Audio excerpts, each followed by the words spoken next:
아씨를. 여보, 아버님 댁에 보일러 놔드려야겠어요. 이 여보 혹은 며느리 본인이 경동나비엔 직원이었다고 하면 사실 큰 돈이 들지는 않았겠죠. 직원 할인을 받을 수 있었을 테니까요. 직원들이 이른바 엄친아, 엄친딸 노릇을 톡톡히 할 수 있는 회사들이 있습니다. 빵빵한 직원 할인 제도를 갖춘 아무래도 주로 대기업들이 해당되겠죠. 똑소리 나게 짚어보는 경제 권혜리입니다. 이를테면 대한항공에 다니는 아들 또는 며느리가 있다? 본인은 물론이고요. 아버지, 어머니, 시아버지, 시어머니. 한 분당 항공권 비용 20만 원 정도만 쓰면 유럽, 미국 다 태워 보내드릴 수 있습니다. 혜택이 가족 이상으로 확장되는 경우도 현실적으로 많이 보게 됩니다. 삼성전자, LG전자 다니는 친척이나 친구한테 부탁해서 TV, 냉장고, 에어컨, 스탠바이미 싸게 장만해 보신 분들도 있을 겁니다. 그런데 이런 직원 할인 찬스 올해부터 주변에 베푸는 사람이나 부탁하는 사람이나 좀 따져봐야 할 문제가 생겼습니다. 좋은 회사에 다녀서 얻을 수 있는 큼직큼직한 할인 혜택들, 여기에 올해부터 세금이 붙게 생겼다는 겁니다. 각종 직원 할인 혜택을 월급을 그만큼 더 받은 걸로 봐야 할까? 직원이 받아간 근로소득으로 볼 수 있을까? 그래서 소득세를 매길 항목일까? 아닐까? 이게 오래된 논쟁거리였습니다. 이게 올해부터 확실하게 정해졌습니다. 소득이 맞다고 정해진 거죠. 내가 다니는 회사나 계열사의 제품 또는 서비스에 대해서 내가 받을 수 있는 할인 혜택도 모두 근로소득이다. 그러니까 할인을 받을 때마다 세금을 얼마나 내면 되는지 기준을 정해주겠다. 올해 소득에 대한 연말정산부터 적용되는 개정된 세법에 이 기준이 생겼습니다. 자, 이 기준을 보고 앞으로 내가 다니는 회사의 직원 할인 찬스 얼마나 쓸지 또는 친척, 친구, 아들, 딸내미한테 나 직원 할인 그것 좀 챙겨줘 이렇게 부탁을 좀 해도 될지 어떨지 가늠해 볼 수 있겠죠. 일단 직원에게 파는 거라고 하면 시장 가격의 20% 한도로 깎아주는 것까지는 세금을 물리지 않겠다는 게 개정세법의 내용입니다. 이거는 LG전자에 해당되는 얘기가 되겠습니다. LG전자 직원들은 자사 쇼핑몰에서 연간 1,500만 원어치까지 할인된 가격으로 전자제품을 살 수 있는데요. 직원 할인 폭도 20%가 넘지 않기 때문에 바뀐 세법으로 인해서 우리 직원들이 세금을 더 낼 일은 없을 거예요 라고 얘기를 해왔습니다. 엄격하게 따지자면 이렇게 20% 할인까지 세금을 물리지 않는다는 건 할인해서 산 물건을 직원 본인이 직접 쓸 때에 한해서입니다. 제가 쓸게요 하고 엄마 드리면 전부 다 세금을 물린다는 방침입니다. 하지만 뭐 식기세척기에 이름표를 달아서 돌리는 것도 아니고요. 제가 여기에 대해서는 더 자세하게 말씀드릴 일까지는 아닐 것 같고 그냥 여기까지만. 그렇다면 자사 제품 할인을 20% 넘게 받았다. 그러면 그 할인액에는 다 세금을 매긴다는 건가? 연봉으로 다 잡겠다는 건가? 그것도 일단은 아닙니다. 60, 70, 80%까지 할인을 받아도요. 연간 240만 원까지는 역시 세금을 매기지 않기로 했습니다. 이를테면 의류회사에서 만든 코트랑 양복, 백화점에선 다 해서 200만 원어치를 나는 직원이기 때문에 올해 50% 할인을 받아서 샀다. 그러면 할인받은 금액은 100만 원이겠죠. 240만 원보다 이 돈이 적으니까 이건 세금을 물리지 않겠다. 할인폭이 컸어도. 즉 시가의 20% 또는 연간 240만 원. 이 두 가지 기준 중에서 더 큰 금액을 골라서 그 이상에 대해서는 세금을 매기기로 했습니다. 어떤 회사가 제일 영향을 많이 받을까요? 네. 지금 떠올리신 그 회사, 현대기아차입니다. 현대기아차 직원들은 대통령이 타는 차 G90을 제외한 자사의 모든 차량을 최대 30% 할인을 받아서 살 수 있죠. 신입사원이어도요. 생애 첫 차라면 23% 할인을 받을 수 있습니다. 최근에 한국인들에게 가장 인기 있는 국산차 기아 소렌토로 한번 볼까요? 소렌토 최고급 사양 4,500만 원짜리를 신입사원이 산다. 1,000만 원 넘는 할인을 받아서 3,000만 원 중반대의 차 키를 받을 수 있습니다. 겁니다. 네, 올해부터는 이렇게 할인받은 금액에서 시가의 20%인 900만 원은 빼고 이 선을 넘어가는 135만 원에 대해서는 세금을 내게 한다는 겁니다. 현대차의 차장급으로 제네시스도 한번 뽑아볼까요? GV80 8천만 원짜리 차를 2,400만 원 할인받아서 살 수 있습니다. 이 중에 800만 원에 대해서는 당신은 이만큼 연봉을 더 받은 거나 마찬가지예요. 세금 냅시다. 이렇게 하겠다는 겁니다. 현대차 차장급의 연봉에서라면요. 집집마다 연말정산 이후에 과세 표준이 크게 차이가 나기 때문에 단정지어서 말씀드리기는 어렵지만 소득세가 300만 원 안팎씩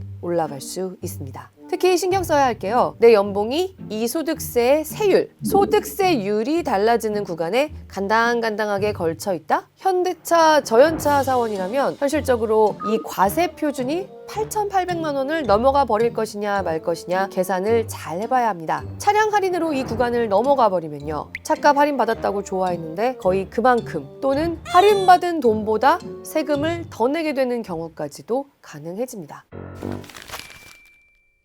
그리고 혹시 2년에 한 번씩 이렇게 차를 할인받아서 살 수 있는 직원들이 본인 명의로 차를 사서 부모님이나 고마운 분 타고 다니시라고 드리는 일은 원래도 쉽지 않았지만 아예 막히게 됐다고 보면 됩니다. 부모님도 은근히 이거를 기대하시면 현대 기아차 다니는 아들, 딸이 마음이 좀 어려울 수 있다. 국세청이 바로 이런 걸 하면 안 된다. 본인 명의차를 사서 부모님 타고 다니시게 하면 탈세로 보겠다. 이렇게 강력하게 경고를 내놨거든요. 차는 직원인 아들 명의로 사더라도 자동차 보험은 결국 진짜 운전하는 사람 본인 이름으로 들 수밖에 없을 텐데 이런 게 걸리면 탈세다. 이렇게 경고했습니다. 그리고 여기서 또 하나 잊어버리면 안 되는 게 있습니다. 그야말로 직원 본인 이름으로만 차를 사야지 부인이나 남편과의 공동명의도 이제는 안 됩니다. 공동명의로 차를 사면요. 할인받은 금액 전부에 대해서 그만큼 연봉이 올라간 걸로 쳐서 진짜 세금 폭탄을 떠안게 될 수도 있습니다. 사실 연봉이 오르는 모양새가 되면요.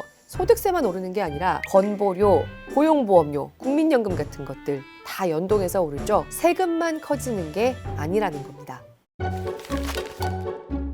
자, 이런 식으로 올해부터 더 걷게 된 세금 얼마나 될까? 한 국회의원이 추산한 바에 따르면요. 삼성전자 직원들은 올해부터 연간 253만 원의 세금을 더 내야 될 거다. 이 밖에도 6대 대기업 직원들이 각각 연간 240만 원에서 수십만 원 정도씩 더 내게 될 거라고 추산한 적이 있습니다. 이렇게 해서 6대 대기업 직원들로부터 정부가 추가로 걷어들일 수 있는 금액이 4천억 원 정도가 될 거라는 겁니다. 와, 삼성전자 직원들은 가전 할인 때문에 세금을 한 사람당 253만 원 정도 더 낼 수 있다? 추산이긴 합니다. 추산. 그래도 이래가지고서는 이제 아버님 댁에 에어컨 놔드리는 건 끝났구나 이렇게 생각할 수 있는데 삼성전자는 직원들에게 이 소득세 더 나오는 만큼 돌려주기로 했습니다. 더 나온 세금을 내년 초에 돌려줄 테니까 그냥 사던 대로 사라는 게 삼성전자의 결정입니다. 그렇다고 삼성전자 다니는 친척이나 친구에게 너한테는 계속 부탁 많이 해도 되잖아? 이렇게 하셔도 된다고 제가 말씀을 드리는 건 아니고요. 아무튼 이러하다. 단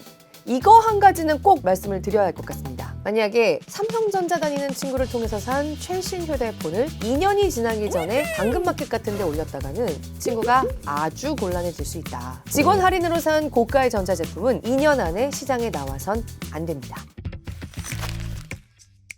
자, 그렇다면 이 맛에 항공사 다닌다. 그야말로 효도 찬스의 최고봉 항공권. 이건 어떻게 될까요? 대한항공에 다니는 직원들은 연간 수십 장의 항공권을 최대 90% 안팎씩 할인을 받아서 본인도 탈 수 있고요. 직계 가족들에게도 드릴 수 있죠. 정부의 입장은 확고했습니다. 시가 1,200만 원짜리 유럽 항공권으로 엄마 여행을 보내드렸다? 그러면 당신이 연봉을 더 받은 걸로 보겠다. 과세하겠다. 이렇게 답변해왔습니다. 본인이 쓴 항공권이 아니라면 전액 과세 대상이라는 겁니다. 대한항공 측은 일단 이렇게 바뀐 세법을 직원들에게 내주고 있는 항공권 할인 혜택에 어떻게 얼마만큼 적용시켜야 할지 아직까지 내부 검토 중이라고 제게 밝혔는데요. 당장 다음 달까지는 결정이 돼야 될 문제인데 답을 좀 빨리 찾아야겠죠.